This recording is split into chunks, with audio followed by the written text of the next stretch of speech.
I just know that I'm quick and I don't want to be calling a paramedic. So Right, well, at the moment, it doesn't warrant, at the moment, sending a community midwife out. However, I will give them your history and what you've told me. So hello, welcome. This is my home birth vlog and also chat through of the kit that I had for my home birth. If you do find this interesting and helpful, please give me a thumbs up, it really does help. So Miss Daisy here was born just over 3 weeks ago. On the 3rd of October, which was a Monday, I went into labour around 7:30 in the morning. I say went into labour and my waters started to break. This is my 3rd baby and my 2nd home birth. With my boys, my waters didn't break until I was on the cusp of delivering them. So this was a new experience for me to have my waters start to break first. And now I had a really quick birth with my 2nd. He came in 2 hours 45. But because my waters had started to break, but I hadn't felt any contractions, I decided to wait until I'd had a few contractions before calling the hospital triage to kind of get the community midwives with me. So I had my sister there as well as my husband. By 8:15 I'd had a few contractions. I was confident they were contractions. I'd gone from having like pressure low down to definite contractions. So I called triage at my local hospital, talked them through it, like so many questions, loads of questions. my 2nd was born at the end of April 2020 at home. Again, natural vaginal delivery. He was less than 3 hours from the first contraction to delivery, which is why I'm calling now, because my midwife said at the first sign of anything happening I needed to start the process, because I didn't last time and we nearly didn't have anyone here. Right, so your waters have gone. My waters have partially gone. I don't think my waters have completely gone. I don't think it was enough for everything, you know. So I had a gush and then I had a small... Natalie? About 7:30. 7:30, did you say? Yeah. And then... And what colour was it when you think that they did go? They were sort of like a little bit of a milky white. Milky white? Yeah. No, that wouldn't be your waters. Your waters would be straw-like, almost clear, not creamy in colour. I knew my waters had gone, and I'd said to the triage midwife how quick my last birth had been, and I was told I wasn't far enough along, it was too early days, my waters hadn't gone and they wouldn't be sending anyone out to me then, and to call back. So I felt really disappointed. Okay, so we are 8:48 and my waters are going with every movement, except according to the midwife I spoke to. Can't move my waters because they're the wrong colour. Didn't really spend enough time examining. Clearly I should have like done some revision beforehand. What colour should I tell them my waters are? Anyway, and I'm too early to send a midwife out to, which makes me quite anxious because both my boys were quite quick. My 2nd was born 2 hours 45 from first contraction to being fully born. So this is my 3rd baby, and my midwife and the consultant I've seen have been banging on at me, calling as soon as things start to kick off. So I did, and they're like, it's too early. Of course. And I've set out, you know, I'm quick. So I'm a little bit anxious. Baby's gonna arrive. Oh, more waters. Anyway, there's my husband and my sister. Yes. Hiya. Hello. Hello. They're not coming. What? They won't come because it's too early. So the hospital won't. They'll call the community midwife team, but it's too early to send someone. I'm just going to end up giving birth with no one here. Right. So, shall we crack open the vodka or? Is that how you feel? No, I can't eat. No? I feel sick. Actually, that's a good point. Maybe get that little bucket. Okay. And does somebody know how the unintense machine works? Yeah. Kind of wired in. It's ready to go. So the triage midwife did agree to call the community midwives, tell them I was I thought I was in labour. Clearly she disagreed with me, but she would call the community midwives and they might call me to assess. Luckily for me, community midwife did call. Perfect, lovely. So it does kind of sound like that they've gone if you're getting trickles with each contraction. Do you know how regular your contractions are? About every 4 or 5 minutes, but Every I was 4 to 5 minutes. very quick with my last one and apparently quick with my first. So everything ramped up very quickly. Everything happens quite quickly, yeah. No worries, but what I'll do, I'll make my way to you. She agreed that she should come and assess me and come to the house, given how quick my second labour had been. So I felt a lot happier then. She arrived first and kind of took down a bit more of history and chatted through to me, listened into baby, and generally speaking, I think they listened to baby about every 15 minutes during established labour. But because my established labour was very quick, I think that baby was only listened to about 3 times during labour. In the meantime, I got my husband to set up a home birth area. We had 2 shower curtains, waterproof shower curtains, one down on the floor in the area that I intended to give birth, which for me was our living room in front of the sofa. We have a rug there, so we had 1 shower curtain there and 1 shower curtain on the sofa, and then we had some old bed sheets, so we had them on top of the plastic sheets. You don't need that, but I didn't want like my knees on sticky sweaty plastic, so I just thought it was more comfortable to have the sheet. And then we had these disposable like puppy pads, potty training pads that we got from Poundland. Midwives do bring those as well, their own ones, but I wanted to make sure we had plenty. They're much easier to kind of clean up and tidy up if there's any waters, blood, etc. on them. And also I was a bit worried, like if things were really quick and we didn't get any midwives there, that my husband and sister would be delivering my baby, and I wanted to make sure we had everything that we needed. So in addition, we had about 4 towels, I think, of varying sizes to wrap baby in or use, you know, during birth. And I think we only used a couple, or maybe we used 3, but anyway, we had towels in the box. We had a torch and a mirror, and that's to aid the midwives if they need to examine you. And they did need the torch, didn't need the mirror, but it's there, you know, if you need it. I had some sweets and I had some Lucozade drinks. Probably could have done with more Lucozade drinks. I had 2. I was really thirsty in this labour, so I probably could have done with another one, but anyway. And I also had a TENS machine, so I used the TENS machine, squeaky. I used the TENS machine in early labour. I had done with my other labours as well, found that really helpful. And I also used lip balm, where especially when I was using gas and air later on in labour, because your lips get really dry with gas and air. So I had lip balm and I had some fluffy slippers. So you might want fluffy slippers or socks, especially if you are giving birth in cooler months. I found my feet were super cold, so I had my slippers on. Washable ones are ones that you're not a big fan of because they can get mucky. So in the lead up to birth, I did an online hypnobirthing course with the Positive Birthing Company, and I will link them below. And I also used their Freya app to count my and sort of track my contractions, but also because I found it really helpful, it talks you through the contraction and breathing. I'd say so. Yeah, well this is it, I mean, like, there's exceptional circumstances. yeah, and you were really safe with it and everything, so she's been tested and stuff.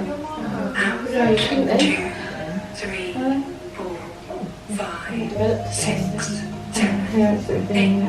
It's crazy because I didn't meet Jamie until he was 4 or 5 months old because of the pandemic. Yeah. When we had that window, didn't we, in the summer, we went away and we kind of weird.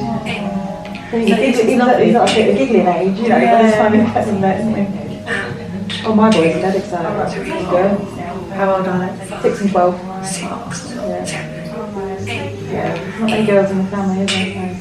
3, We're not excited that I've left them for a week. The hypnobirthing breathing exercises were so helpful in all of my labours. I found if I wasn't doing the breathing exercises during the contractions did feel stronger and more intense, so they were really, really helpful. So once the community midwives arrived, they spent some time with me and basically came to the same assessment as the triage midwife, in that they didn't think I was that far along in labour, and they thought they would go and visit some local ladies in the community that had recently had babies, do their checkup, and they said that, you know, they'd be nearby if I needed them and they would come back later. And I was really disappointed again and very worried, because I thought, you know, I'm gonna be giving birth and there's not gonna be anyone here. So I said to them, you know, I really did think things were going to be ramping up and I didn't like the idea of them not being there. As polite as possible, like, please don't go.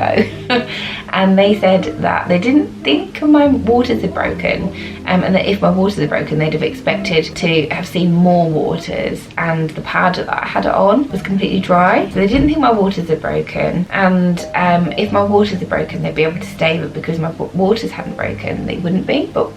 And I was certain my waters had broken, so basically we ended up in a position where I sort of had to prove it, which I was really disappointed by because I really didn't want an internal examination, but they agreed to stay if they had examined me with a speculum and the speculum filled up with waters. Problem was though that they had forgotten to bring a speculum, so one of them had to jog to the local GP surgery, pick up a speculum. Then I had an internal examination with a speculum. Sure enough, it filled with waters. They were happy my waters had broken, which of course they had. I knew they had. You should always trust these birthing mothers.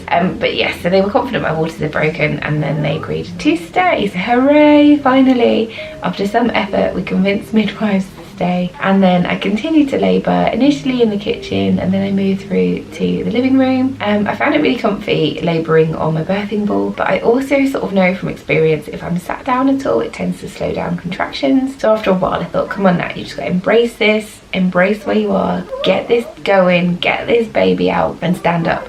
So then I laboured standing up, leaning into my husband. Found it really helpful leaning into him when he needed to go and do something. Had my sister there, which was really good, having 2 labour partners. So I was leaning on the 2 of them, and contractions really started to get going. And then after a while I thought the TENS machine wasn't really cutting it. I wanted the TENS machine on and my underwear off, ready for birth. So my husband helped me remove both of those. So after that point I sort of felt like I wanted to be more on my knees and leaning over the birthing ball. Contractions were really kind of ramping up a bit more then, and I remember saying to my husband, I'm gonna want the gas and air soon. And then within like a minute or 2 I was like, I want the gas and air now.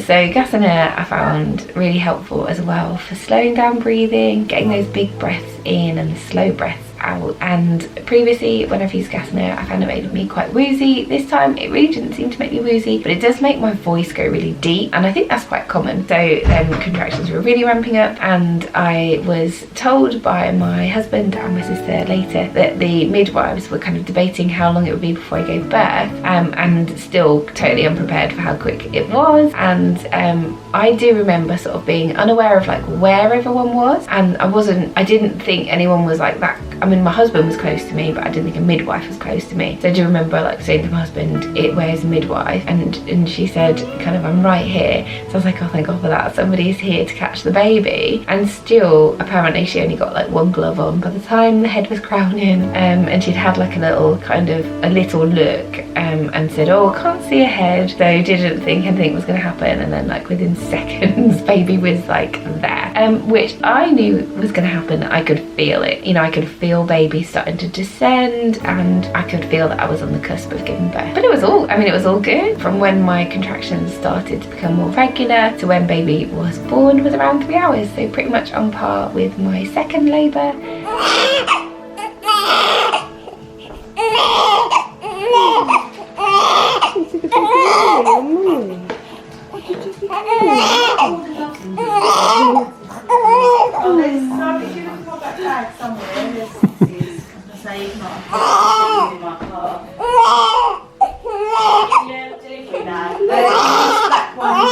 I had a very small internal tear that I wouldn't have known about if the midwives hadn't told me. It did take a bit longer to deliver my placenta. I had the injection to deliver my placenta, which is the same as what I'd had from my boys. For me personally, I really feel like once I've delivered the baby I want it all over with, but it did take a bit longer, and I think I just needed to have had a proper push. I think it just got a little bit wedged, but I mean that was fine. It wasn't painful, it was just a bit uncomfortable when the placenta was there. And also I had scissors and a clamp kind of attached to the cord in between my legs, and I just wanted to get comfy, get on the sofa and having a nice feed. So once the placenta was delivered, I had a lovely long feed with Daisy, and then my husband had some skin to skin time and a lovely cuddle while I went and had a shower, got in my comfies, and then by the time I got downstairs everything was tidied up, everything was removed, the house was back to normal, all traces gone bar the midwives doing their paperwork, and they generally stayed for a couple of hours afterwards. afterwards, doing paperwork, weighing the baby, doing observations on the baby, and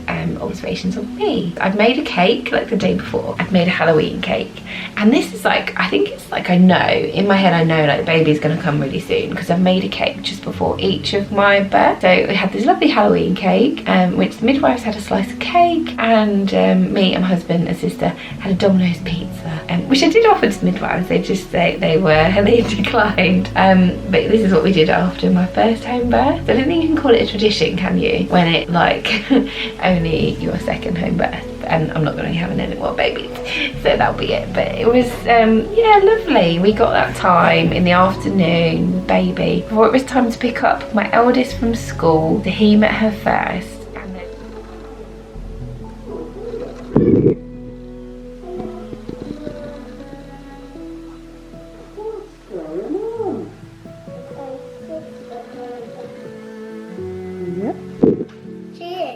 Yeah, she's there in Mommy's arms.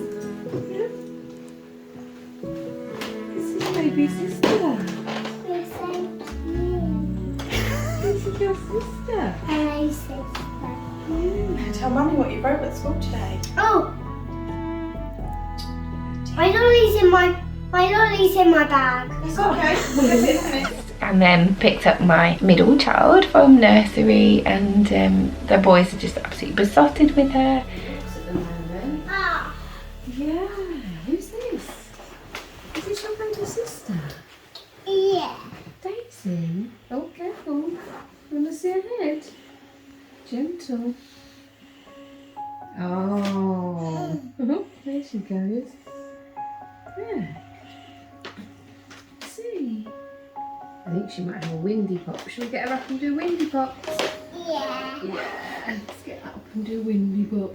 What's her name? Mummy, is it not Mummy tummy? Not in Mummy tummy now. Right, well done. So it was lovely. I would 100% recommend a home birth if you're thinking about it. I found it to be, I didn't have an unpleasant experience with a hospital birth my first, but they were totally different experiences, and I do wonder if I'd have had less medical interventions if I'd been at home. For my first, I felt more comfortable being in hospital. Like if I went back in time, I wouldn't necessarily change my hospital birth for a home birth, but I'm really pleased that I had 2 home births for my middle and middle child and for Daisy here. I found them super positive experiences, much like more comfortable, calm experiences than being in a hospital setting. And you know, just being in your own home with your own things and your family around you, it is calmer, you know, than being in that kind of more clinical setting, really. And obviously it's not for everyone, and not everyone has the opportunity to have a home birth, but I think for me they are experiences that I will treasure, which I'm not sure I would have ever have said before about delivering a baby, but my birth are experiences that I will treasure forever. I looked up after having delivered Daisy, and my sister was sat in a chair crying her eyes out, like really happy tears, like smiling and crying and just like overwhelmed with emotion, having watched her niece being born. It was so lovely looking up and seeing my sister all emotional, and just such a lovely experience. So if you have any questions at all on home births or anything that I haven't covered, please drop them below and let me know. Have you had a home birth? Do you have a hospital birth? What was your experience? Have you ever considered home birth, or would you? So yeah, let me know. We're really interested to hear from you, and I will be filming a couple more kind of birth related videos, sort of kit that I'm used in breastfeeding, kind of kit that I really rate, stuff that I found useful with a newborn. So please subscribe if you would like to see more kind of content like that from me, videos as well. But thank you so much for watching, and I will see you in the next one. Bye.